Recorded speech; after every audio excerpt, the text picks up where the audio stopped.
Hello from Pearisburg, Virginia, Giles County. Arrived here Sunday evening late. The plan was to arrive yesterday in the morning, but the day before we pushed it. I think it ended up being about 24 miles, and we got in. It was late. There wasn't really time to do anything, but it was an opportunity to get in, and we did it. Last time I posted was leaving Atkins, Virginia. We resupplied. Left Atkins, and about 2 days later stopped in Bland, Virginia to resupply again.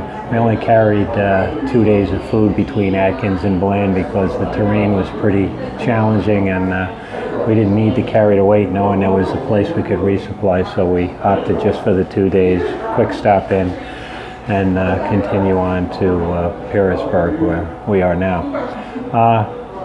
Countryside's changing. A lot of balls, grassy balls, and a lot of farmland, private property, pastures with cows and horses. It appears there's some kind of a relationship with the Appalachian Trail Conservancy and the private landowners, where they mark trails right through their property. And these are working farms, so there's livestock out in the fields while you're walking through them, but they don't present any problem. The weather, it's generally been improving, and that's nice. At lower elevations, we're seeing the flowers come out. Higher elevations, not so much. And oh gosh, I believe it was 3 nights ago, we crossed a tall mountain. It was Chestnut Knob, and it's 4,400 feet. That day started out with rain. Heavy at times as we climbed up to the elevation of Chestnut Knob. It changed to freezing rain and then snow. There was a shelter up top. First time I've seen a fully enclosed shelter. It actually had a door, it was fully enclosed, and the winds that day were gusting to 60, and that's why the shelter's fully enclosed, because there's no way you could stay on top of this mountain in an unprotected area. So we did make it there to have lunch and move on. That also was a 24-mile day. But if you had to stay up there as the temperature dropped, it was the place to stay. The snow at Chestnut Knob, I believe, was between 3 or 4 inches that night. Where we continued on, we were at a lower elevation. It was really just trace dusting, less than an inch though, so it wasn't too bad for us. And the next day, conditions improved drastically, but you're right on the cusp of spring, and you're still getting hit with some of these snowstorms. And I think we're through it, because yesterday was 80 degrees here, and today is probably 77 or so. So I think we're through it, and that's a good sign. In fact, I just sent the package home with some winter gear to lighten my load a bit. So looking forward to that. On the day it was raining also, I'm learning that nothing ever good comes out of hiking in the rain. I know everybody has their own opinion on it. Just plug along and chin up and keep going. But it gets very dangerous. Instantly, the rocks are slippery. The hard-packed trail first turns soft, then it turns muddy. Where it's not muddy, it's a stream, literally, so your feet are going to be soaked. Traction is almost non-existent, and the incline at times is steep, so traversing rocks and steep areas of ridgeline that's mud, basically like mudslide, it's very dangerous. So on the morning we started out in the rain, I thought I'd start the day off right by falling in a stream. We were moving fast, and I went across the stream after Alex, and the rock I stepped on was slick. So I went in, got soaked. Believe it or not, the water was actually warmer than the air temperature. And that kind of set the tone for the day, marching on. But I did dry out because the winds were so high, and got through that. It wasn't too bad. But I'm just learning nothing good comes out of hiking in the rain.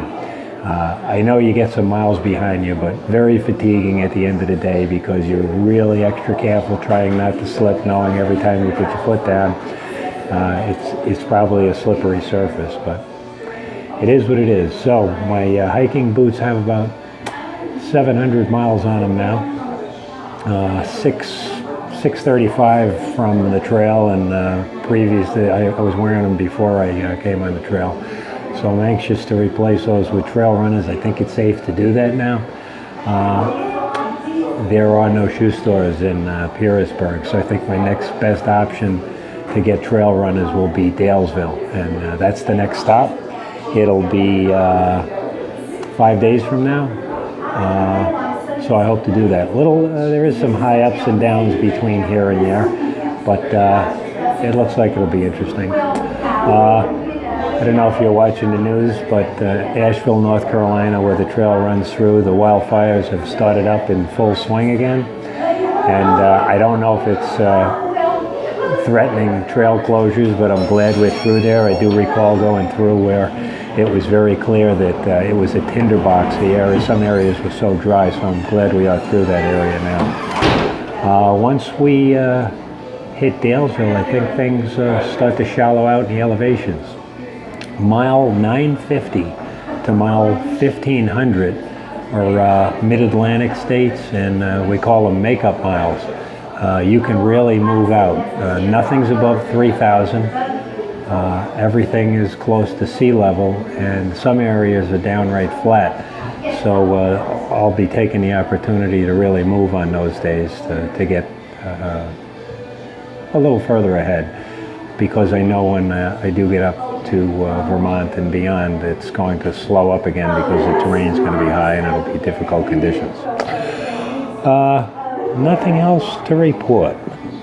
I got some video and pictures of what we've seen, but it was pretty quiet for the most part, other than a couple of days of bad weather and the snow. As I said, I think it's getting better. So with that, probably have a video up next 6 days or so, and I'll be in Dalesville. So take care and see you next time. North of Atkins on Wednesday, April 5th, and walking through a lot of pastures and farms.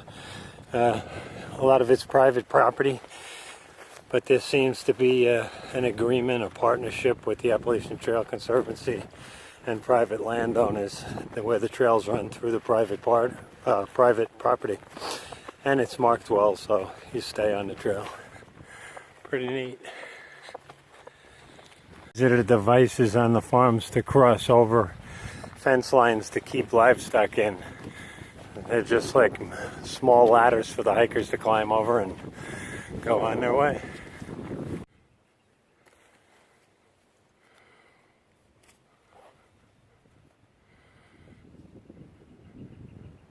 Thursday, April 6th, just crossing a bowl. The weather's socking in. It's freezing rain, a lot of wind. Visibility is just going down right before my eyes. Winter's still hanging on, but not for long. Check it out. I'm in Chestnut Knob Cabin, shelter, but it's fully enclosed, bunks up and down. And it's the only one I've ever seen that's fully enclosed. But the wind is howling outside.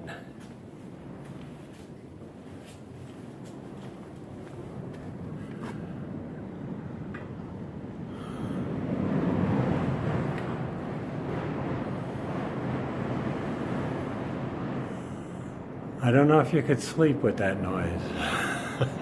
Checking out. April 6th. Southern Virginia, it's snowing. It's supposed to snow into the night. We really didn't think it would, but it is. So, checking out. It's the morning of April 7th. Yep, it snowed last night. It's light snow flurrying right now. They said it was going to. We didn't really believe it, but here it is. So yesterday was a long day, 20 plus miles, and I started off on the right foot by falling in a stream, so that kind of set the tone for the rest of the day. Boots aren't dried out yet, but we're pushing on to Bland, so that's 12 miles from where we are now, for a resupply. Checking out. Bland, Virginia, next resupply. Looks like it's about 4 miles away, direct, but we probably have 5 or 6. You could see the snow and the reduced visibility. But there's a Dollar General hiding in that snow, and it's got delicious food for resupply. So we're heading there, checking out.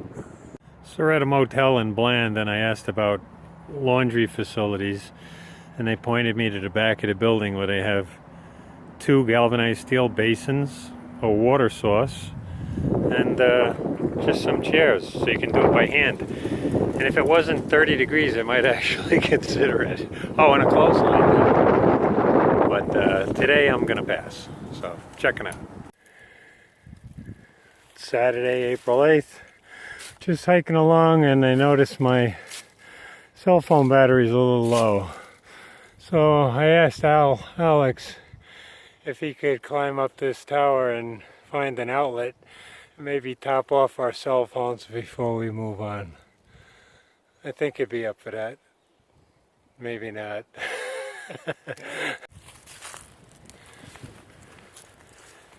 Appalachian Trail crossing bridge. It's probably the most elaborate one I've seen yet. It's quite a bridge.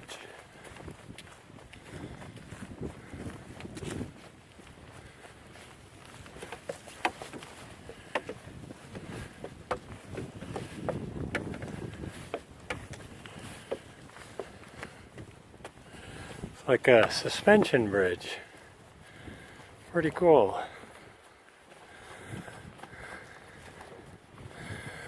Not sure what body of water this is. Might be the Dismal Creek. Ooh, this bridge shakes.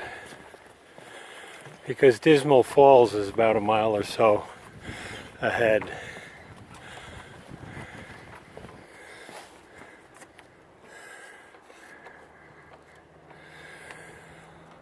Yeah, this is a cool bridge, suspension bridge. It's like a mini Arizona bridge. Checking out. And tonight, a spectacular night on a beautiful creek. Don't have to walk far for this water tonight cooking. And we're tenting. It's just a great day after that snow yesterday. So, there's my tent. And someone from the UK we met the other night, he's here, he's tenting, and Alex has his tent up on the hill. So I think it's going to go 30, maybe a little cooler, but it's going to be great until next Wednesday. So there's my Z-Packs camouflage tent next to a bright yellow one. Okay, Alex is eating. Oh wow. And I'm boiling my water. It was just a nice day. Checking out. First view of Pearisburg. We're about, I think, 3,000 feet up on our way down. But beautiful valley. Alex says he can smell chicken with vegetables and a Caesar salad from all the way up here. So we'll have to check it out. See you later. And there is Pearisburg. We're 1 mile out, and this is Angel's Rock. It's a lookout point before we descend. Have a 1 mile descent, and neat town situated in the valley. Looks like no matter where you live in this town, you got great views. Okay, checking out. Getting late.